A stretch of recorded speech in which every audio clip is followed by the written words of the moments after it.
ഈ ബക്കറ്റിന് ഒരു തോട്ടയുണ്ടോ എന്ന് എനിക്കൊരു സംശയം. പുതിയ ബക്കറ്റ് ഇപ്പൊ വാങ്ങിയതല്ലേ ഉള്ളൂ. തോട്ടയുണ്ടോ എന്ന് നോക്കുക.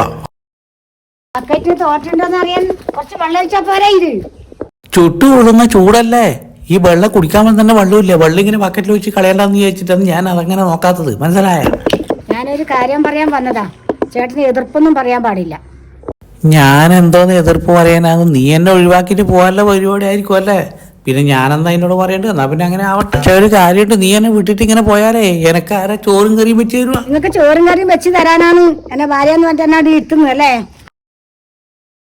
അത് ശരി. അപ്പൊ നീ പണങ്ങിയ എടി, ഞാനൊരു തമാശ പറഞ്ഞതല്ലേ. നിങ്ങളുടെ മനസ്സിലിട്ട് ഇപ്പത്ര അറിയുന്നു. നിങ്ങൾക്ക് ചോറും കറിയും വെച്ച് തരാൻ ഞാനിവിടെ ഇരിക്കണം അല്ലേ? എന്റെ ഭാര്യയെ നീ ഇങ്ങനെ പിണങ്ങിയിരിക്കാതെ, എനക്ക് വിശക്കുന്നത് എന്തെങ്കിലും ഉണ്ടാക്കി താ. പെട്ടെന്ന് പോ, അടുക്കളയിലേക്ക് പോ. പിന്നെ ഒരു കാര്യം ചെയ്യും, ഞാൻ ടൂറിന് പോവാൻ വിടണേ. ടൂറിന് പോവാനാ? എപ്പോ? ആരുടെ പരം? എന്തെന്നാ നീ പറയുന്നത്?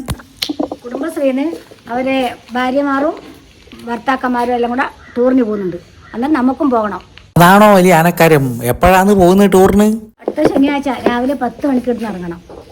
എല്ലപ്പാ, ശനിയാഴ്ച? പണിയായല്ല. വലിയ ബസ്സിലാണ് നമ്മൾ പോകുന്നത്, വലിയ ആന വണ്ടി കണക്കത്തം ബസ്. നടക്കൂല, എന്റെ ഭാര്യയെ നടക്കൂല. ശനിയാഴ്ച ടൂർ പോകുന്ന പരിപാടി നടക്കൂല. അതെന്താ അങ്ങനെ? എന്റെ പൊന്നു ഭാര്യ, അടുത്ത ശനിയാഴ്ചല്ലേ അളിയന്റെ വീടിന്റെ പാല് കാച്ചല്.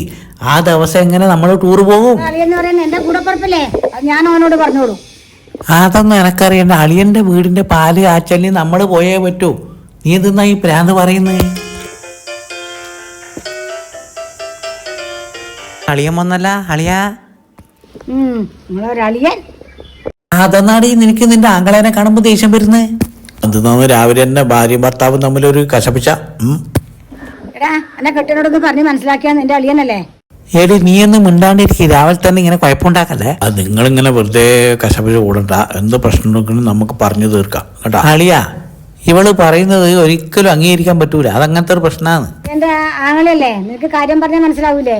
കുടുംബശ്രീക്കാര് ടൂറിന് പോകുന്നുണ്ട്. അപ്പൊ കാര്യം മനസ്സിലായി. കുടുംബശ്രീക്കാര് ടൂറിന് പോകുന്നുണ്ട്. ആയിക്കോട്ടെ, നല്ല കാര്യല്ലേ. എന്റെ അളി അടുത്ത ശനിയാഴ്ച ടൂർ പോകുന്നത്. അന്ന് അളിയന്റെ വീടിന്റെ പാല് കാച്ചലല്ലേ, അത് നടക്കൂലെന്ന് ഞാൻ പറയുന്നത്.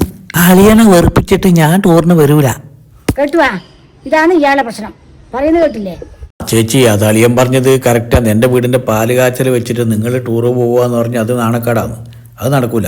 അത് ഞാൻ അളിയനെ സപ്പോർട്ട് ചെയ്യും. അളിയൻ പറഞ്ഞത് കേട്ടില്ലടി. അതാണ് ഞാനും അളിയനും തമ്മിലുള്ള ബന്ധം. ചേച്ചി, ഇതുപോലെ ഒരു ഭർത്താവിനെ കിട്ടിയത് ചേച്ചിയുടെ ഭാഗ്യം. ഇതുപോലെ അളിയനെ കിട്ടിയത് എന്റെയും മഹാഭാഗ്യം. അത്ര തന്നെ. എടാ, നീ എന്നെ കല്യാണം കഴിച്ച് അയക്കുമ്പം 10 പവന്റെ സ്വർണ്ണല്ലേ തന്നിനി? അത് എനിക്ക് നിന്റെ അളിയൻ തിരിച്ചു തന്നില്ല. എനിക്ക് അങ്ങോട്ട് തന്നെ. ചേച്ചിനെ കെട്ടിച്ചയക്കുമ്പോ ഞാൻ വാങ്ങിത്തന്ന 10 പവന്റെ സ്വർണം അളിയൻ എനക്കെന്നെ തിരിച്ചു തന്നില്ലേ? അതല്ലേ ഞാൻ പറഞ്ഞത്. അളിയൻ ഒരു മഹാമനുഷ്യനാണ്. അയാളൊരു മണ്ണായതുകൊണ്ടല്ലേ ഇയാള് ആ 10 പവൻ നിനക്ക് തിരിച്ചു തന്നത്. ഇന്ന് എന്റെ കഴുത്ത് കടക്കട്ടായിരുന്നില്ലേ? നീ ഒന്നും മിണ്ടാണ്ടിരിക്കും. ഇതൊക്കെ കേൾക്കുമ്പോ അളിയൻ ആകെ വിഷമായി പോവും. മതിയാക്ക്. ചേച്ചി, ആ 10 പവൻ സ്വർണം വേണ്ടാന്ന് പറഞ്ഞിട്ടല്ലേ അളിയനെ എനക്ക് തിരിച്ചു കൊടുത്തന്നത്. അളിയന്റെ മഹാമനസ്കതയാണ്. അതുകൊണ്ടല്ലേടാ നീ ആ പശുവിനെ കൊണ്ടല്ലേ ഇതിപ്പം വീട് കെട്ടിയത്. അത് ഇയാളൊരു മൊണ്ണയായത് കൊണ്ടാണ്. ഏഴി ഭാര്യ അത് മിണ്ടാതിരിക്കുക. അളിയനെ നീ ഇങ്ങനെ ബുദ്ധിമുട്ടിപ്പിക്കല്ല. എങ്ങനെയാ മിണ്ടാതിരിക്കും? എനിക്ക് തന്ന 10 പവനല്ലേ നിങ്ങൾ തിരിച്ചു കൊടുത്തത് അവന്. ചേച്ചിക്ക് ഇപ്പൊ എന്താ വേണ്ടത്? കുടുംബശ്രീക്കാരെ പറഞ്ഞ് ടൂറിന് പോകണം, അത്രയല്ലേ ഉള്ളൂ. എന്റെ പാല് കാച്ചാൽ നിങ്ങൾ രണ്ടുപേരും വരണ്ട. നിങ്ങൾ രണ്ടുപേരും ടൂറിന് പോയിക്കോ. ടൂറിന് പോണം. ഭാര്യയും ഭർത്താക്കന്മാരാന്ന് ടൂറിന് പോകുന്നു. അതുകൊണ്ട് ഇയാളൊന്ന് നീ ഒന്ന് പറഞ്ഞ് മനസ്സിലാക്കും. ഇതിലിപ്പോ മനസ്സിലാവാനെന്ന് ഇരിക്കുന്ന അളിയന്റെ വീടിന്റെ പാല് കാച്ചലായിരുന്നു. ടൂറ് പോവാൻ ഞാനില്ല, അത്ര തന്നെ. പിന്നെ അളിയ ഒരു കാര്യം, അടുത്ത ശനിയാഴ്ച ചേച്ചിയിലെപ്പനും ടൂറിന് പോയിട്ടില്ലെങ്കിൽ ഞാൻ അളിയനെ കൊല്ലും. പറഞ്ഞില്ല എന്ന് വേണ്ട. ഞാൻ പോവാ. മനുഷ്യനായ ഒരു സമാധാനം വേണം. ഇവിടുന്ന് ഓട്ടം കണ്ടുവാ. നിങ്ങൾ തിരിച്ചു കൊടുത്ത 10 പവൻ ഞാൻ ആ 10 പവൻ തിരിച്ചു ചോദിക്കുന്നു വിചാരിച്ചിട്ടാണ് ഇവിടുന്ന് ഓട്ടം കണ്ടുവാ. പേടിച്ചിട്ട് ഇവിടുന്ന് ഓട്ടം കണ്ടുവാ.